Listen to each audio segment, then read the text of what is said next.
This is David Daley, and you're watching the Break It Down show. Man, I love having you on because, well, one, you're a cool dude, and I always love chatting with you. And it makes me smile to have people on the show from a variety of backgrounds and political inclinations. You used to be the editor-in-chief at Salon, but we can have a reasonable conversation, which is, I think these things they're not as precious as we believe, but they're awfully precious on the internet, So I always like to savor opportunities to bring multiple perspectives to the show. And one of the things that you and I both believe in is like truly, without party consideration, preserving democracy, making sure people's votes matter. And there's less disenfranchisement, but that gets politicized as soon as you say that, So like I'm curious what your thoughts are on the balance in general between voter enfranchisement and then the security of an election, because we've got this fight right now going on. We've compromised the integrity of the election, right or wrong, left or right, but we have less faith in it. No matter who wins, tens of millions of people are going to be pissed off, right? So how do we balance that scale, man? I think it's one thing to be pissed off because your side wins or loses an election. It's another to not have belief that the election was fair.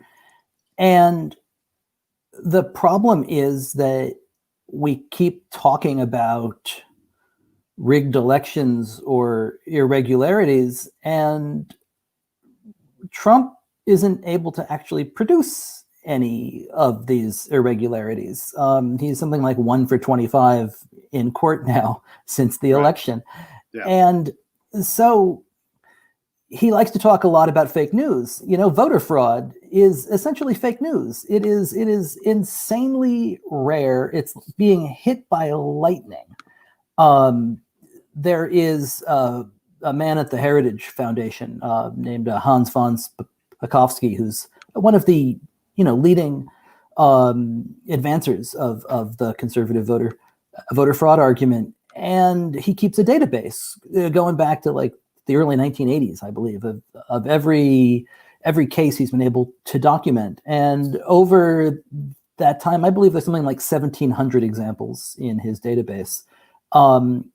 So if you multiply that out across the number of years divided against the hundreds of millions, if not billions, of votes that have been cast since then, it's a pebble.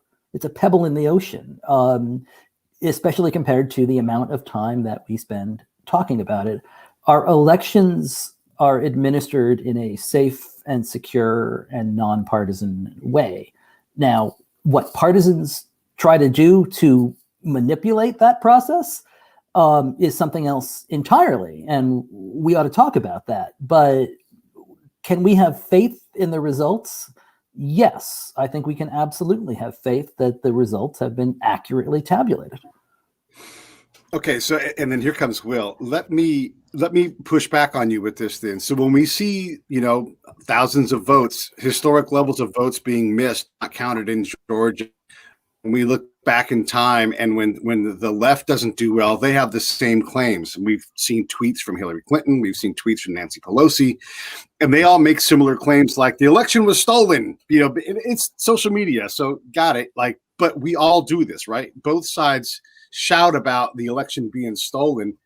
And one of the things I've learned, Dave, and I've said this a lot on the show, is that the specter is always worse than the actual threat. And this is what you're saying, basically. Yes, there's some impropriety. Yes, there are people that act individually because, law be damned, I'm going to do this. But is there a problem with security in elections? And, there is a lot of smoke. There's always a lot of smoke. I mean, like this, and it's one instance, but this wrestler who's like, I live in Tennessee. I did not vote in Nevada or Arizona, wherever it was. But sure enough, he voted, So we have these things that indicate that, hey, maybe there is a bigger problem. Does this worry you at all in general without party affiliation? I look at the numbers out of Oregon or the numbers out of Utah and these Washington State, these states that have been doing vote by mail for a long, long time. And there's a handful out of the tens of millions of ballots that end up being investigated and looked into. And so it's the amount of smoke compared to the amount of fire, I think is disproportionate. Welcome to the show, Will. Hey, yeah, good to be on here with both of you guys. I didn't find the StreamYard invite in my inbox until you resent it on Twitter. But That's all good. Good to be here. We were just talking about the general balance between vote integrity versus enfranchisement, and then when we change this, what do we do to ensure that we're actually how do you balance the scale? What are your thoughts as a political scientist? How do you balance enfranchisement and integrity of an election? Because these are very different things in a lot of ways. I actually think there's some specific answers here. Like Pete, you and I have talked about this before. And David, I've actually read some of your writing. When you look at voter fraud, first of all, it's absolutely accurate to say that in a typical year, there are 20, 30 actual prosecuted cases of voter fraud. I mean, that's not a massive amount. The response to that, though, from a lot of conservative political scientists would be, in a typical year, there are only about 60 or 70 people arrested for, say, music or movie piracy. The last time I was on the Pirate Bay, there were, not to do anything illegal, of course, there were 27 million active users. The reality is that if you're going to do that, you're probably aware of what a VPN is. You're probably aware of what Tor is. You're not going to make a stupid mistake and get caught. In most cases, that's a civil offense. So it's meaningless to say, well, there are only 70 of these cases. With voter fraud, I think we don't really know. I think that there are virtually no people, Republicans or Democrats, walking into polling places with sort of a taped on bandito mustache and trying to vote in two locations. So I think we all agree on that. The issue with voter fraud historically has been, so for example, in Chicago, my mom was an official with the teachers union for a while, and she flatly denied the union in her era ever did this. But the teachers union has long been accused of what's called union slate voting, where you have a roster of everyone who's a member of the union. And when election day comes, you send in junior proxies to vote for those people that are on sabbatical, that are out of town, so on. This has been alleged since the Boss Tweed era. You assume cameras would make that more difficult, of course. But another example might be simply not vetting the motor voter rolls. In many states, including mine, when you go in to get a driver's license, you're automatically registered to vote. Does somebody check on that at a secondary level? For example, in either hard red, mountain counties or in some of the blue or Louisville precincts? I don't know. At least allegedly not. You have the idea of ballot harvesting. I'd be interested in what you guys think about this. I don't know how seriously I take some input from this source, but there's a pretty well-known video of a guy driving around with a car full of about 400 ballots. This is posted to Instagram, where the claim is, I'm going to deliver these to the Omar campaign, and then they do whatever with them. It's untraceable unless you get down to the fingerprint level. So I think that voter fraud of that kind, we don't know the extent, but is certainly doable. Voter fraud on the part of individuals just deciding to vote for someone. Why would you do that? You could vote as yourself. What would your financial gain be? But we've just listed three possible larger varieties of voter fraud. Does that happen? Probably. The one final thing I'll say about this is there's a distinction between suspicion and evidence. So when Trump says, okay, there was a period allegedly in Detroit or Philadelphia where Republican poll watchers weren't given full access. I've read some of this material. I'd question how accurate that is, but it's a valid claim. Weren't given full access to, observe the ballots. Anything could have happened. There's a difference between saying anything could have happened and saying I can demonstrably show that 91,370 votes were changed by these practices. So I think that a lot of the voter fraud conversation is a speculative conversation rather than a definite one. I would implement some practices like absolute vetting of motor voter. I probably would require a signed photo ID, so on. That would make some of this more difficult. But right now it's accurate to say we don't really know how much of it there is. Ultimately, when we have Dave on the show, I want to talk about the down ballot stuff because this is where this is why you're a fellow now at Fair Vote. You're talking about this problem and have been writing about it in your book Rat Fucked and the follow-on book where you're a little more positive about it. But when we're sitting here gnashing our teeth about who's going to be president, we've also missed that the Republicans dominate the state legislatures, and that is important. Why? Well, it's the state legislatures in most places that have the dominant role over redistricting, which we do every 10 years after the census. We redraw every state legislative and congressional line in the country. And the ability to draw those lines is an incredibly powerful it's an incredibly powerful power, if I can be completely inarticulate. And, typical writer. Exactly, right? Where are my words when I need them? When you have the power to draw these lines, especially these days with the help of the kind of voter data that's available, with the powerful map making software that can be used, you have the power to pick winners and losers for a decade. We've had gerrymandering with us for a long, long time, right? You can trace it all the way back to, Patrick Henry trying to, rat fuck James Madison out of the very first Congress. As long as we've had politicians, they've tried to steal every advantage that they possibly can along the way. But the maps that have been drawn over the course of the last decade have been fundamentally different in a lot of ways, largely in that they have endured for, a full decade. Oftentimes a gerrymander kind of runs out over the course of a decade. People die or they move or there's a reshuffling of some kind.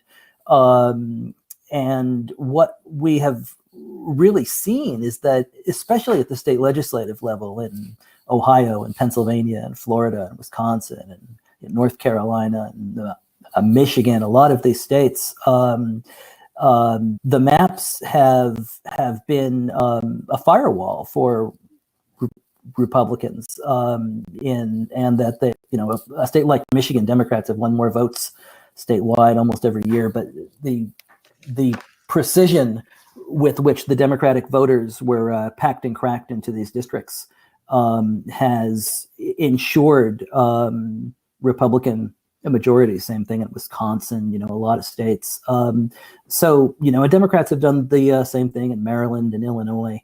I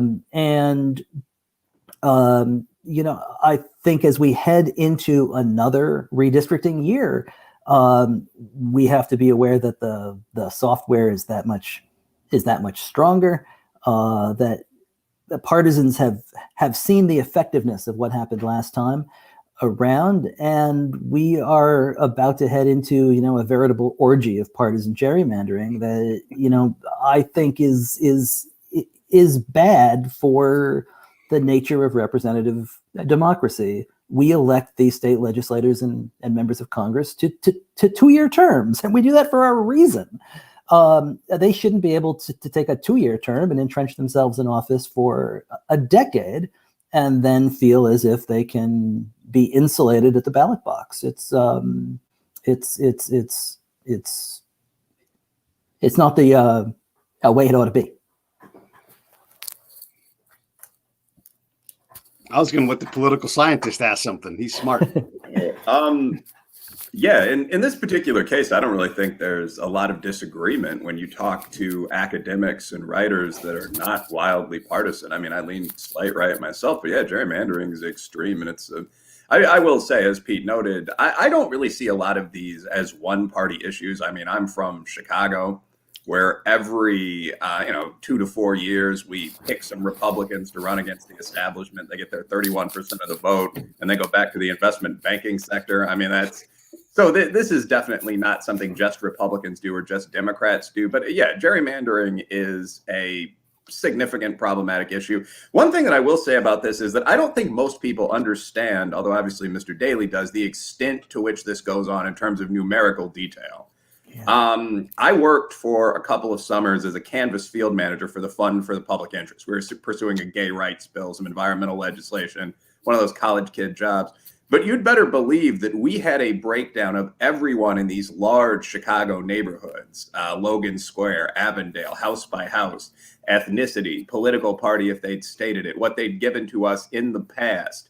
So when we went to the door, the pitch was tailored not at, would you like to support Environment Illinois, but would you be interested in increasing your previous donation of $970 by 15%? Many people pick 15 because of the 15th year of our campaign to save the lake, yada, yada.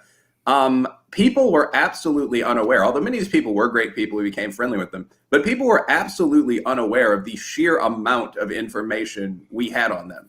where we could say in a particular day, let's pick a college in the city. Let's try primarily African American today. We don't want to discriminate. Let's get it below.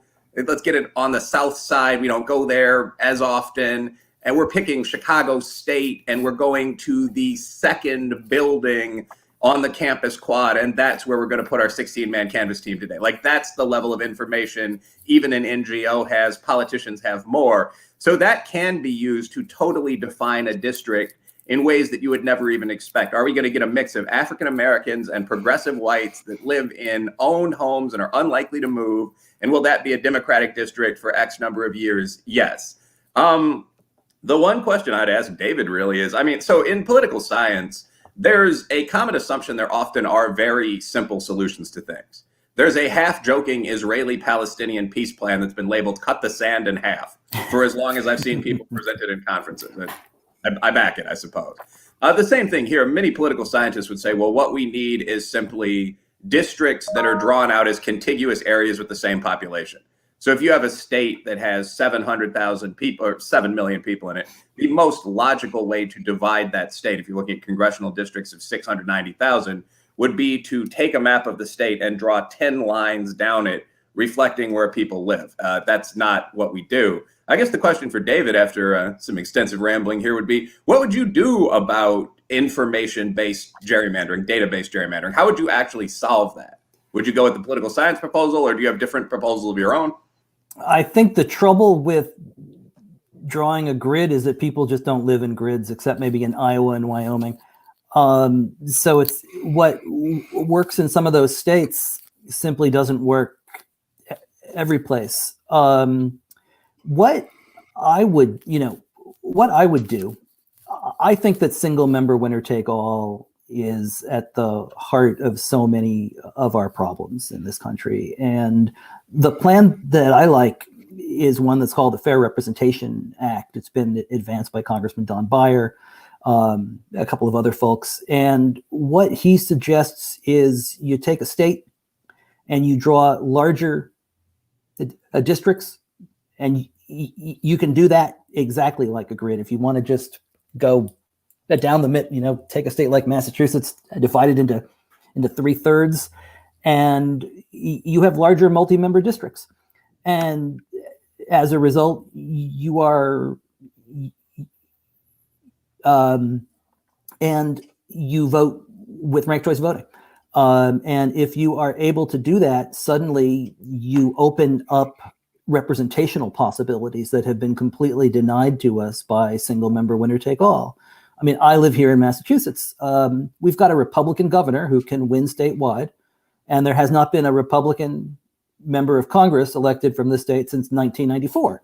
And that is because of single member winner take all. So there are the 40% of Republicans in the state that have got zero representation. There's nobody from this delegation who is espousing their interests, or that they can look to and be like, that's my member of Congress who's working for me. And if you were to divide the state into 3 districts of 3 instead of a delegation of 9, you would see Democrats, Republicans, independents, all kinds of people able to get elected. And I think that if you were able to do that in Kansas as well, and in Texas, you would see different kinds of people elected who then would be incentivized to work together differently when they got to Washington or their state capitals. I think that we miss the Southern conservative Democrat. I think we miss the New England Republican in our politics, and that there are all kinds of centrists or third parties that, deserve a voice here as well. But that single member winner take all essentially locks in this, a binary red versus blue, and it makes the place where these lines are chosen, it dictates outcomes and results for a decade.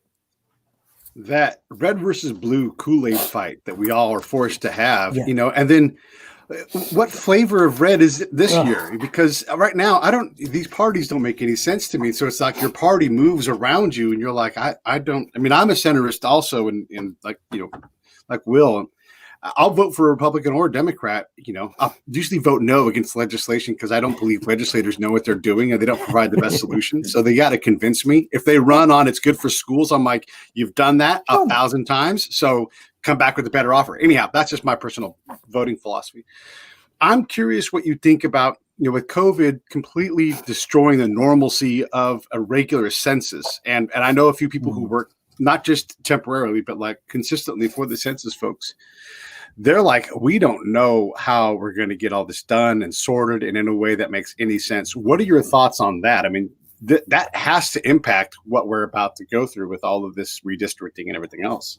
I think that's right. The census is where it all begins. And if you don't have an accurate count, it can affect everything else. It affects apportionment. So it's going to affect the number of member states have, and the number of member states have then affect the number of electoral college votes you end up with. And then, of course, there's all the federal funding that is triggered off of that as well, and where those dollars flow.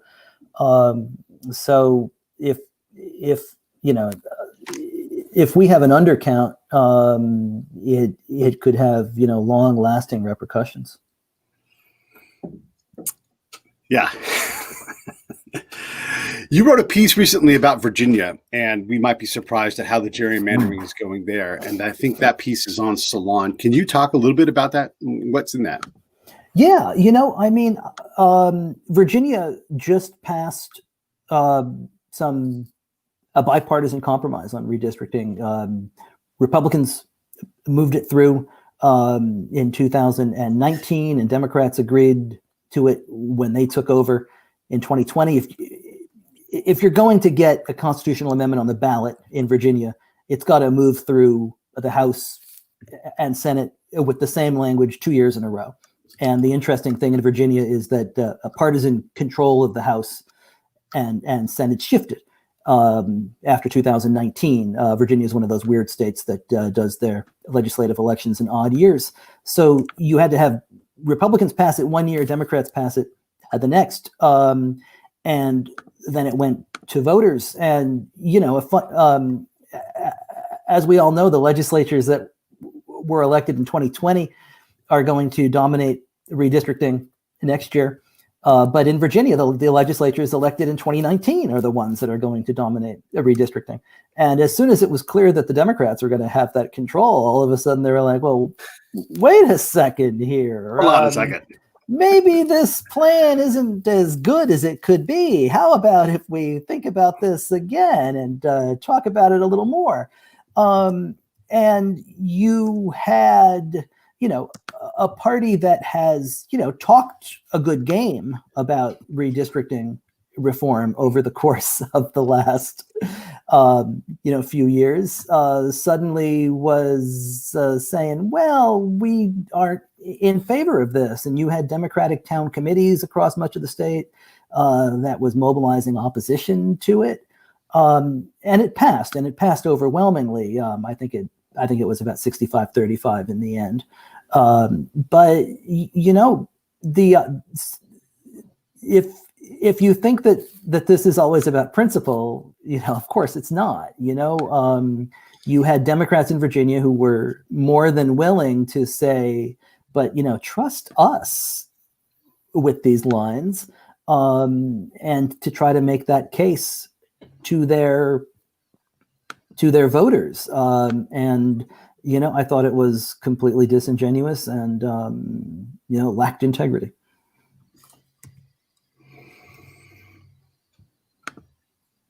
You had a question, Will?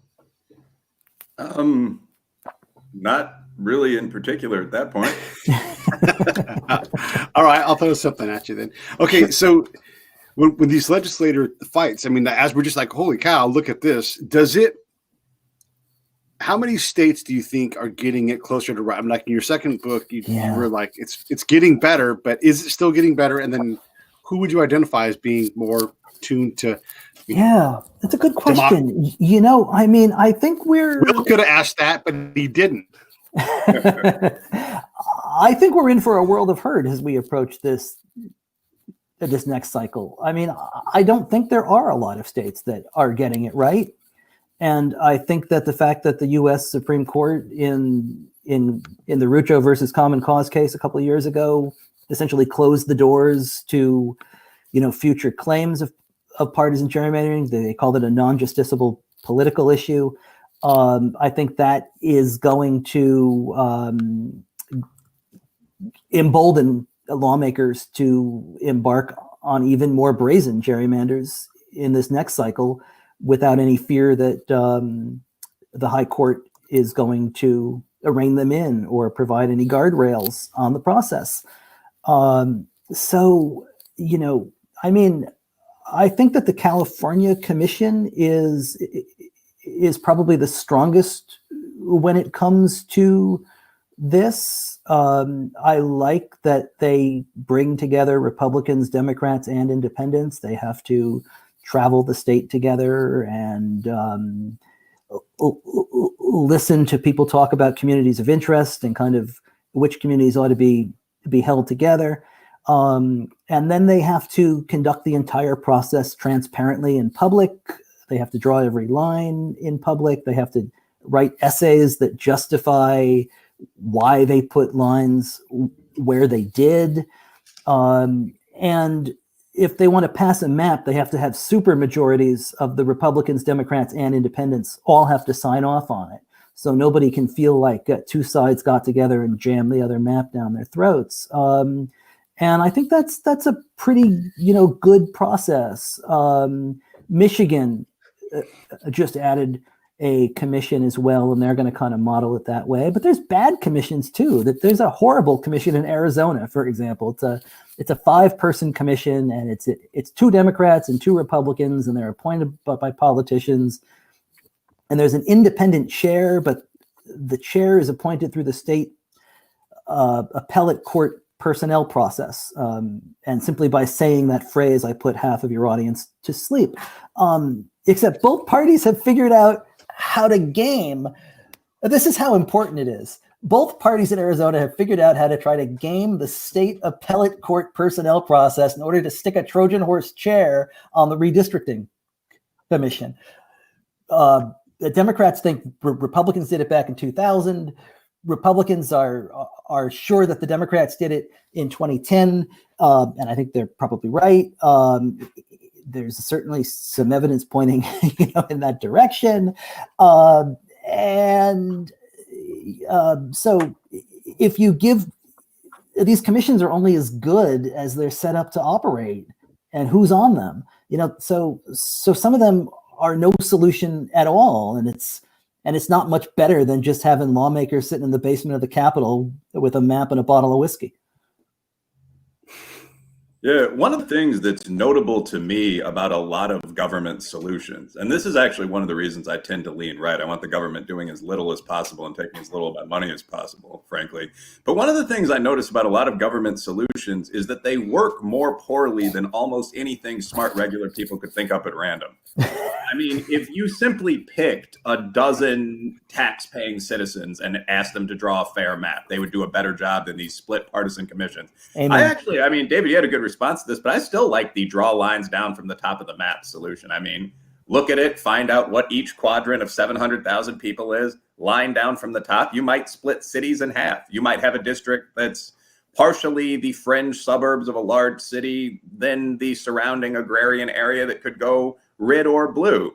There are a lot of underlying issues here, actually. One question I do have for you, I'll do an intro, but then I want to hear what your answer is.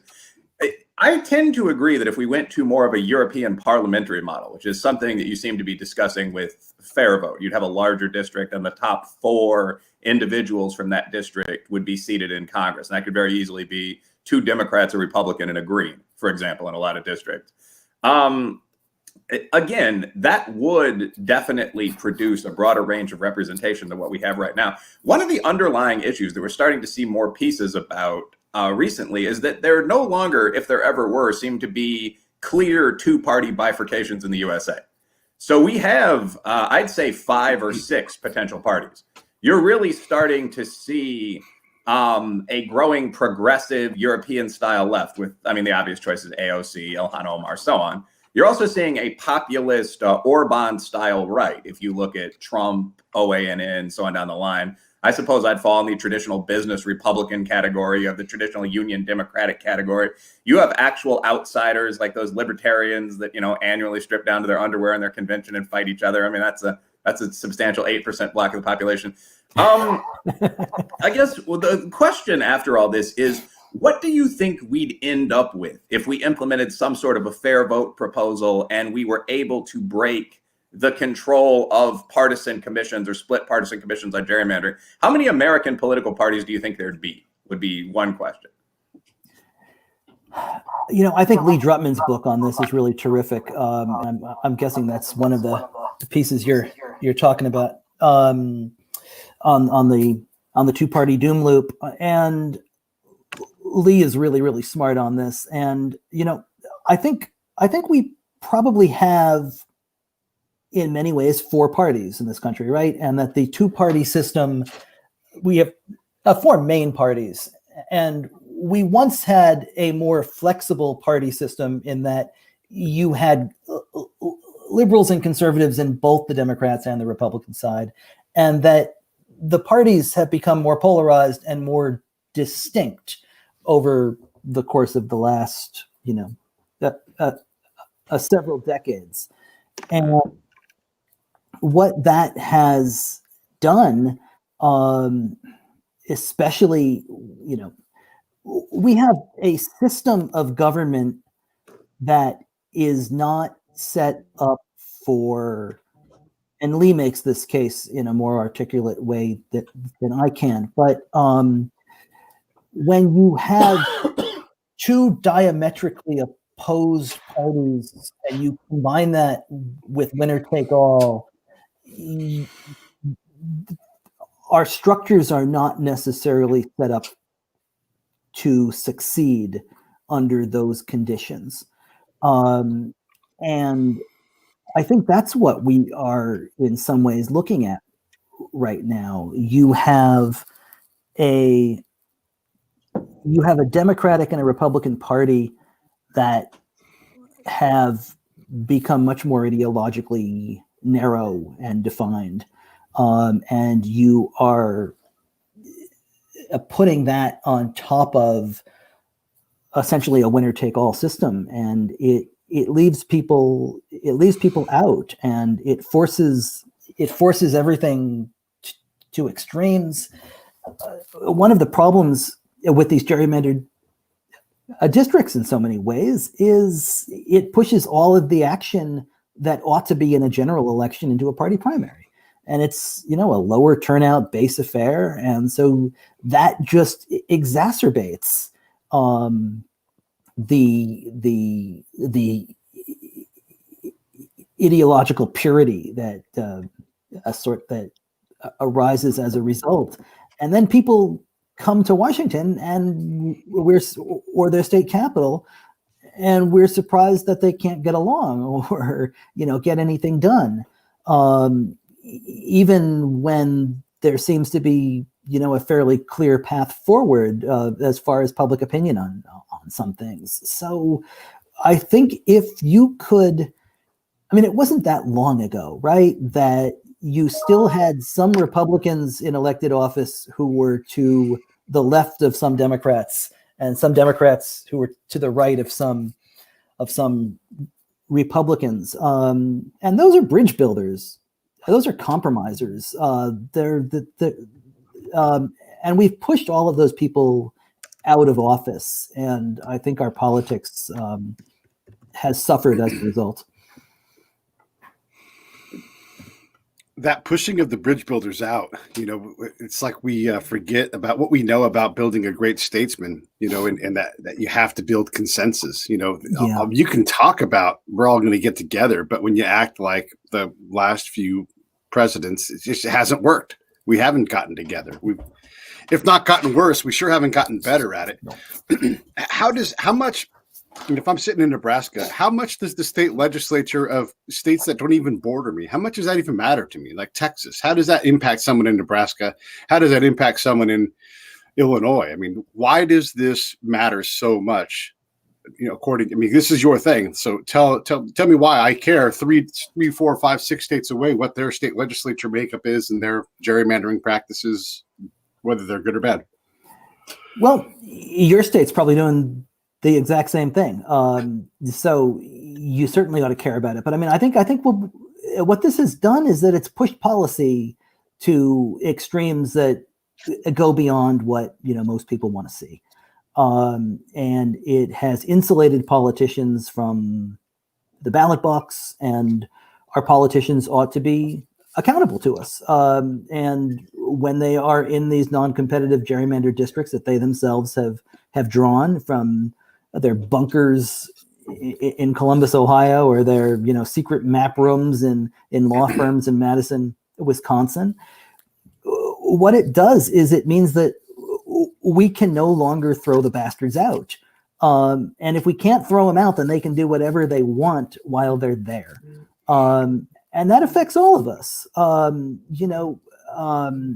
It certainly affects us when, these states have electoral votes, and when they make it more difficult to cast ballots in states, that can affect the outcome, nationwide. We have very close elections. I mean, in 2016, the Electoral College tipped off of 80,000 votes in 3 states. This year, the Electoral College may tip off of fewer than that. It may be. If you take Arizona and Georgia and Pennsylvania, Wisconsin, you could be talking about 75,000 votes this time. And so the actions that those states take on questions of voting, whether left or right, are going to affect everybody nationwide. When we create these commissions to redistrict things, you talked about California being sort of a model. Orange County is a good. That's where I live. I'm recording from the Bay, but Orange County is pretty evenly distributed. 1/3 left, 1/3 right, 1/3 middle. But there's also the wealth party. Like you can get hyper blue and hyper red people to agree we don't want a damned airport near our property. So, excuse me. So how do you, and you also don't see any independent, representatives from California in Congress. So is this a problem of just not enough? Orange County has 3.5 million people. That's bigger than the populations of a number of states. Should we have smaller districts in Orange County? I mean, how do you get better representation I often feel like, I have no representation. Yeah. I emailed Katie Porter, who's my rep, twice, never got a response. And I know she's busy, but if you get a null value back, you're not my representative, you're never going to get my vote. I think that's right. Listen, I wonder, I don't know where you guys would come down on the question of a larger house. The House has been fixed at 435 for a long time, and I certainly think that it could be time for us to be, thinking about that. I know that the response often is, it's not working. You want to add more politicians to it. I totally get that. But from a representational standpoint, the country's a lot bigger than it was, 100 years ago, and we have an awful lot of people, I think, who do not feel particularly well represented under the makeup of the current system. And, again, I think a big piece of that is winner take all. When you essentially don't count in that district, right? And I think you don't count sometimes even in a competitive district. Sometimes even in a district that is 50.1 to 49.9, then you've got 49.9% of the people unhappy. In a district that has been, packed, cracked, or stacked to go one way or the other automatically, at least overwhelmingly people in that district probably are behind the general party there. I mean, there's a conservative political scientist named Thomas Brunel down in Texas. I think he's at the University of Texas at Dallas. And his argument is you ought to draw super partisan districts that will please the greatest number of people. And then you ought to have the rest of them be as competitive as you can. And there's an interesting logic to that in some ways. Perhaps more people would feel pleased with the quality of their representation if you did it that way. I think that there's a lot of creative ways of thinking about this and looking at it. I think what's clear to me, at least, is that the way we are doing it now is not working. Yeah, so a couple of comments there. I actually wouldn't favor a bigger House of Representatives, because if we're talking about doing that under the current model, where, I mean, the districts are drawn up by partisan state legislators, their census-based, so on, you just have more politicians coming out of imperfect, gerrymandered partisan district. I actually have a quick question for each of you guys. So for Pete, when you talk about Orange County, I mean, there was a very quick discussion earlier in the show about whether sort of sophisticated forms of election interference are possible. And my understanding is that the OC is one of the places in the USA where you saw some dramatic electoral shifts after, quote unquote, ballot harvesting was legalized. I mean, so that had been a traditionally conservative region, but after the legalization of multiple ballot collection, that moved, was it entirely Democratic? Like, do you have any thoughts about that as a resident? Do you think that any of these techniques played a role, or is there just a shift in population, something like that? Yeah, there are so many people in Southern California. You know, it's hard to put your finger on how things shift, you know, just because if you look at how traffic flows, there's always 1,000 cars getting on. There's always 1,000 cars getting off. There's always 10,000 cars on the freeway. It's just hard to sort out who's where and what they are. But when I walk on the trail, and this is, you know, qualitative, but that's the kind of guy I am, there's open but silent political discourse going on the trail. Someone will wear an RGB shirt, you know, and there will be scowls and maybe even like light jabs. And someone will wear, you know, an American flag face mask, and that will signal. And there will be this confrontation. So I would say, if anything, it is hotly contested, and we have serious problems to solve. But we're also a bunch of NIMBY dicks. So, you know, we can't decide. Like, the court compels us to deal with our homeless problem because we legally won't do it. So the court's like, you will put these people in these things, you will provide these things, the county will pay for it, you know. And it's a judge that is like our mom or dad. I forget who it was last time, but we're a mess is what we are. And it's such a big place. And then you think about the other enclaves, like we have an enormous Southeast Asian enclave there, you know, and one of the reasons why I think our stupid racist bill that we tried to pass didn't pass is because the Asian bloc came out and voted and said, this is going to hit us. We don't want to be judged. We want to be judged on our academic credentials, not on the color of our skin or some kind of ginned up, you know, other thing. Let's compete like hell, but let's do it academically. So to answer your question, I haven't got the first clue. It's too big and too complicated for me to even say. I was in a punk rock band in high school called the NIMBY Dicks, which is really ironic that you would bring that up. I actually, for a while, was in a rap group called the 9 Inch Dicks. It was a parody of 9 Inch Nails. It was mostly black punk dudes. I later found out that Snoop Dogg had the same idea. So anyway, not something I put on this TV. But no. So,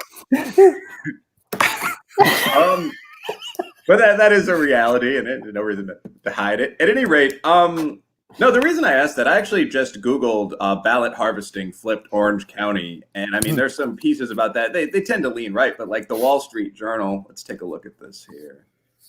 Democrats boast that ballot harvesting in Southern California flipped 7 seats, including all 4 seats in Orange County.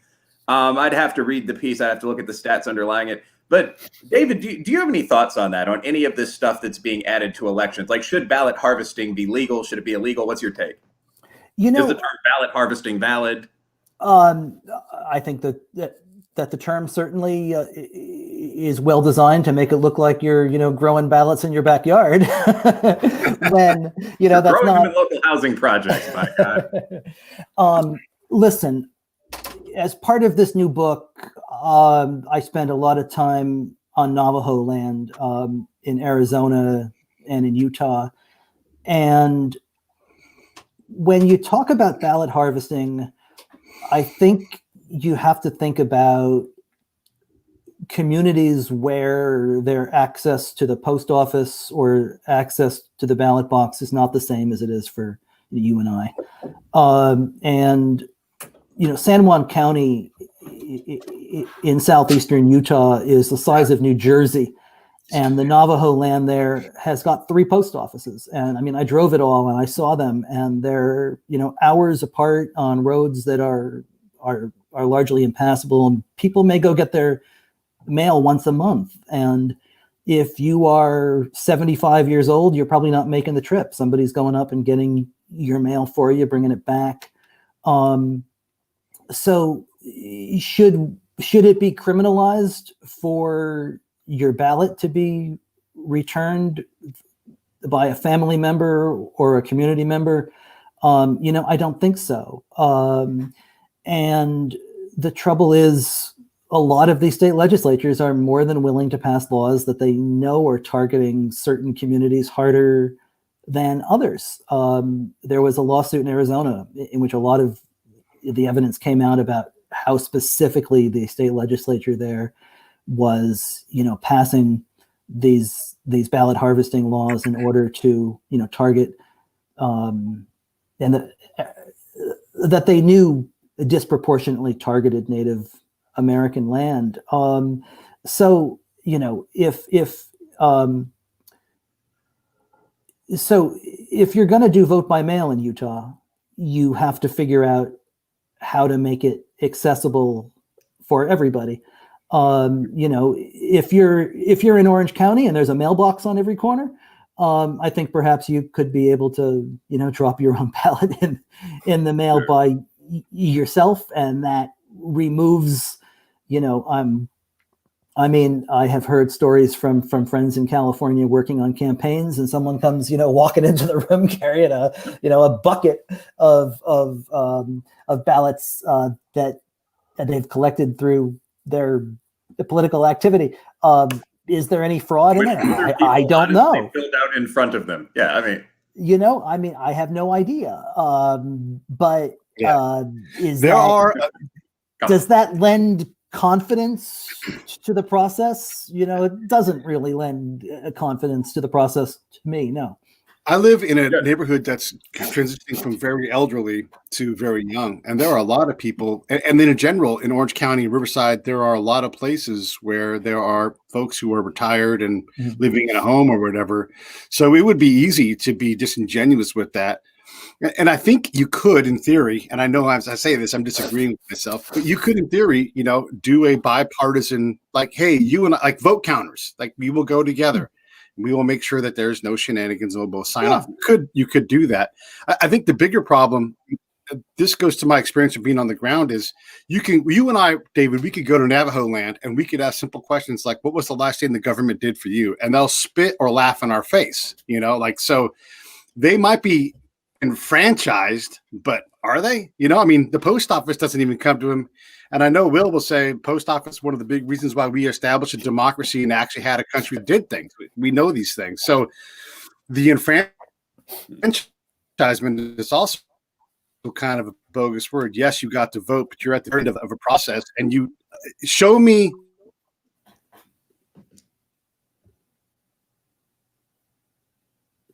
Pete might have frozen up a little bit. I've lost you there, Pete.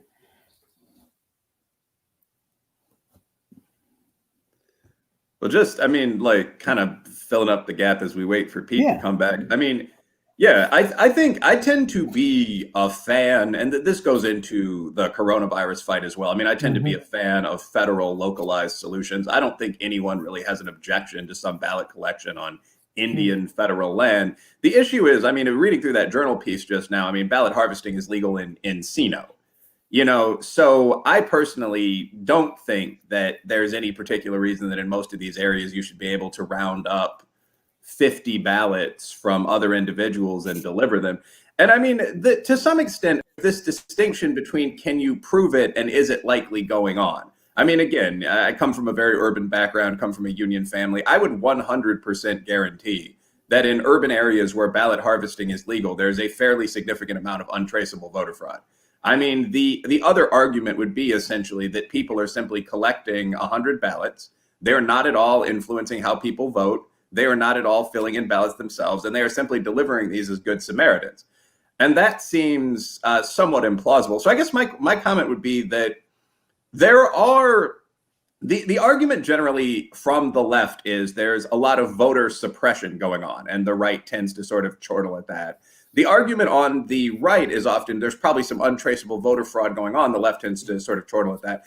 I think that both are, in at least situational context, pretty valid. Like, I'd be interested in how many native tribal elders have a current valid ID, for example. So these are real questions. And I mean, whenever possible, I favor regional or statewide solutions. But yeah, like when you're like your buddy was working for a campaign and someone walked in with a tub of votes, I would be very, very skeptical that all of those were sort of correctly, properly obtained and delivered without any editing whatsoever. That almost beggars belief. So whenever possible, I would limit practices like this. And that's really it. I think that a lot of the things that, so I haven't asked a lot of sort of invasive questions during this particular podcast, because a lot of the things that you're saying, there's a great deal of gerrymandering. It's bipartisan. It occurs across states. They're simply not contested in my field. So there's personal politics, and then there's sort of political science. I mean, the question really is what to do about that. But whenever possible, I favor making both obtaining something like ID and voting as easy as possible on the one hand, and also restricting things that are obviously likely to bias that process on the other. So that is my kind of one piece of input there. I see Pete is back with us. Yes, hello, welcome back, everybody. Yeah, thanks for taking over the show for me. I appreciate it. I wanted to mention that you're a senior fellow at Fair Vote too. Before we get too late in the show, do you want to talk about your work there at all, or do you want to respond to Will's last comment?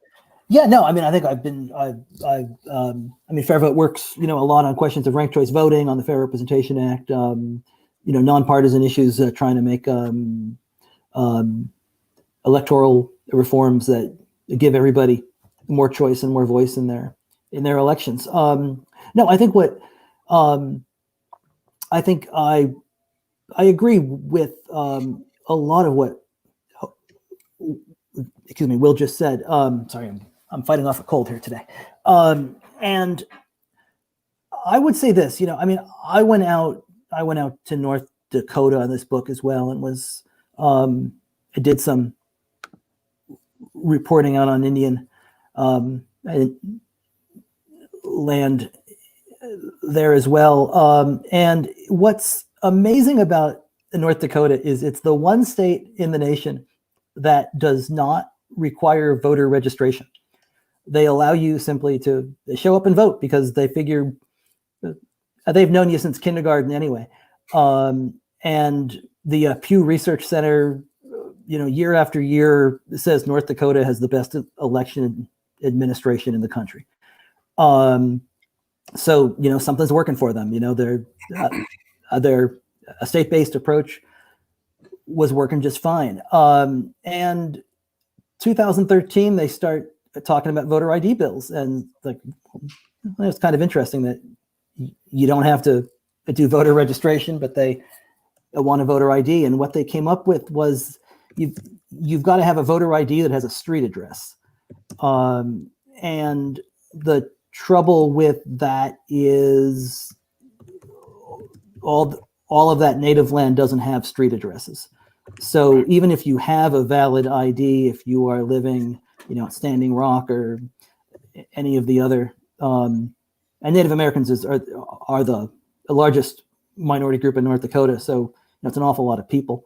And so this was an attempt to use voter ID as a really direct means of making it harder for specific people to vote in that state. Is it a coincidence that these efforts start in 2013 after the native vote helps put Heidi Heitkamp over the top in a U.S. Senate race there? Probably not. So I think that we all want to have safe and secure elections that are free of fraud, and we want to be sure that the person casting the vote is the person who is supposed to be casting that vote.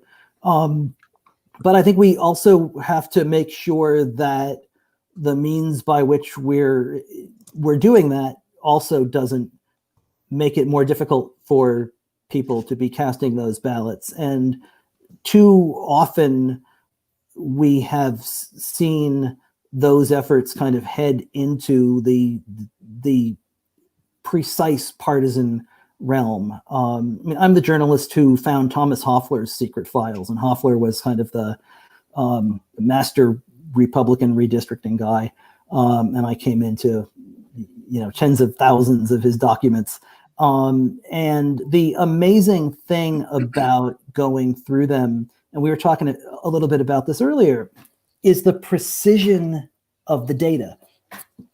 And among the things that I found in Hoffler's hard drive was this huge spreadsheet in which he had listed the names and addresses of every college student in the state, all of which could be sorted by race, and all of which was also sorted by whether or not these people were registered to vote, and then whether they had a necessary driver's license.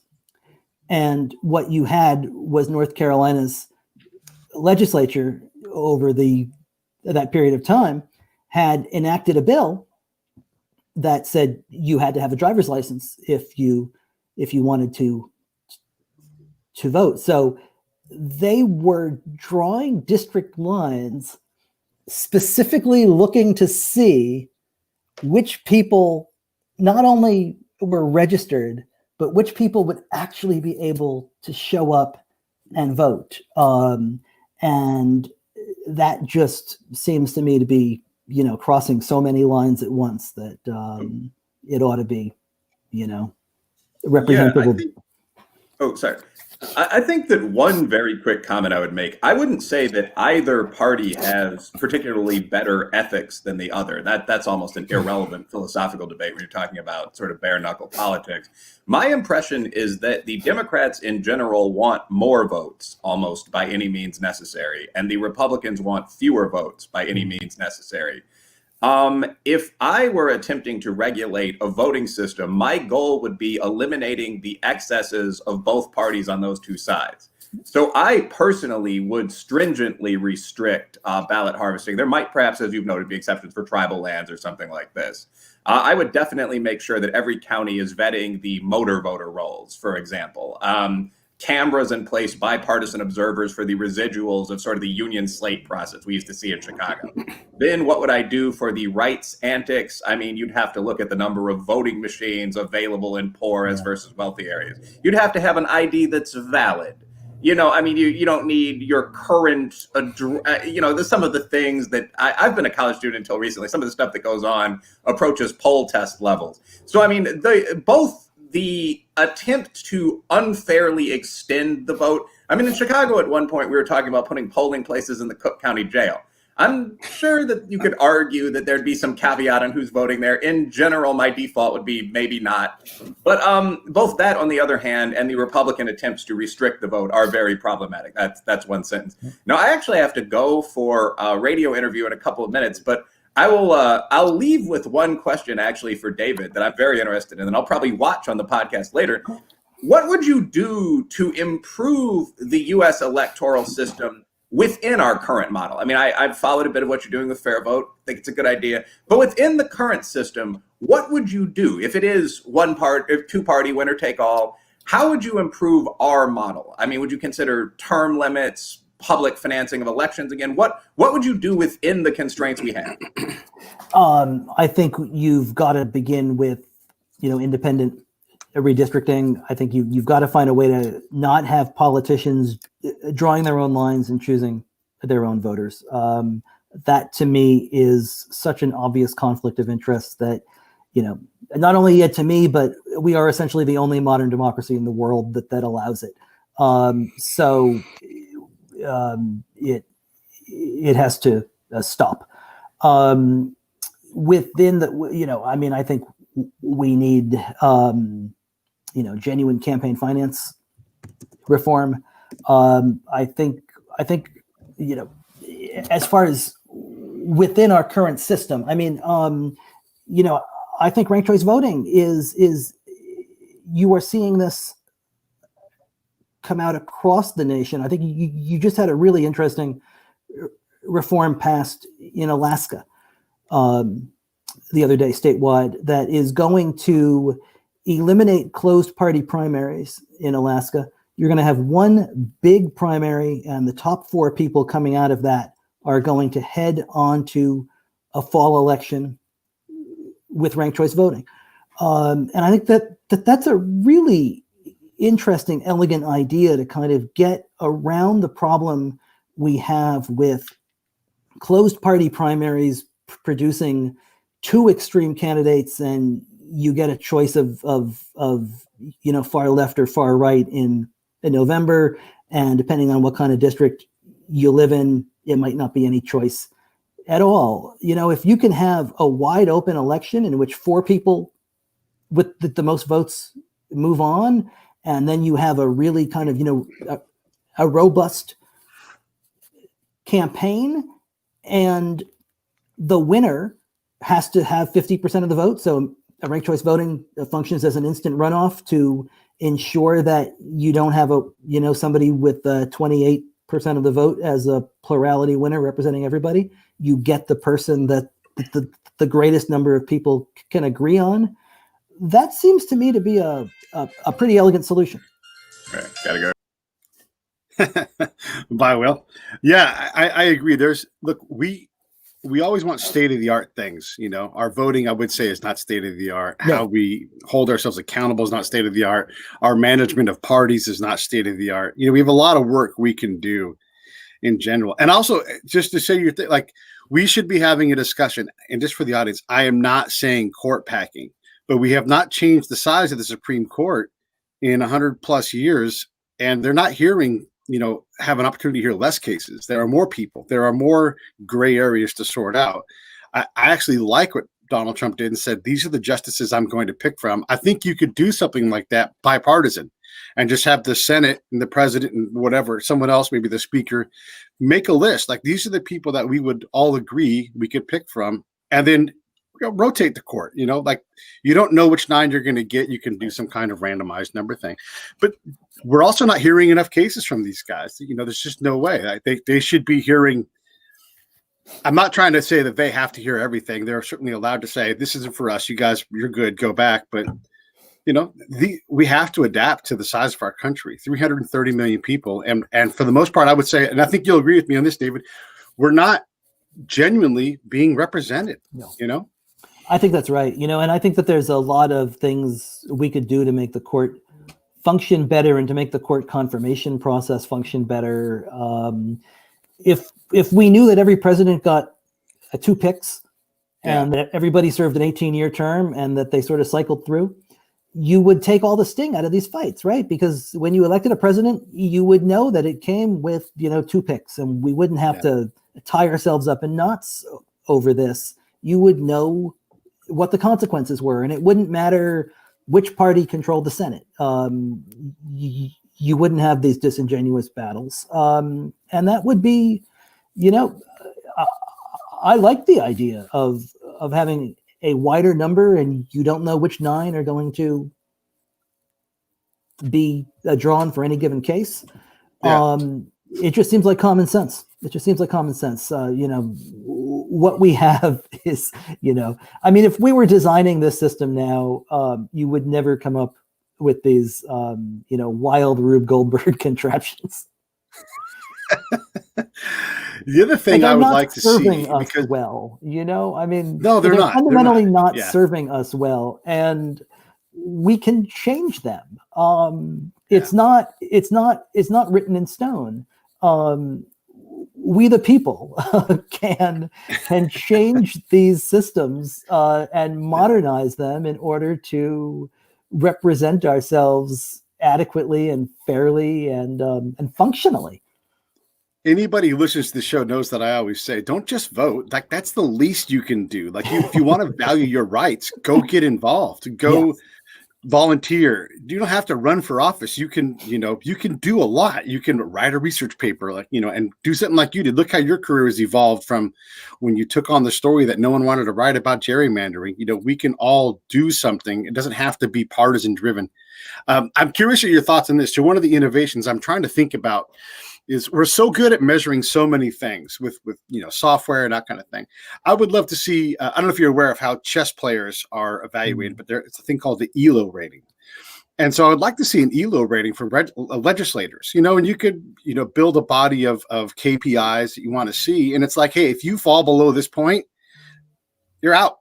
You get time to get above a certain point. And then if you're not, then you're going to get rotated out of the House or out of the Senate because, your judgment is proving to be bad, because we never look back and say, was that bad policy? I mean, occasionally we use that to win an election, but, was this good policy? No, actually it was wrong. Or, hey, you said we were going to fund schools, right, and it turned out we defunded the old budget and just swapped, that didn't work.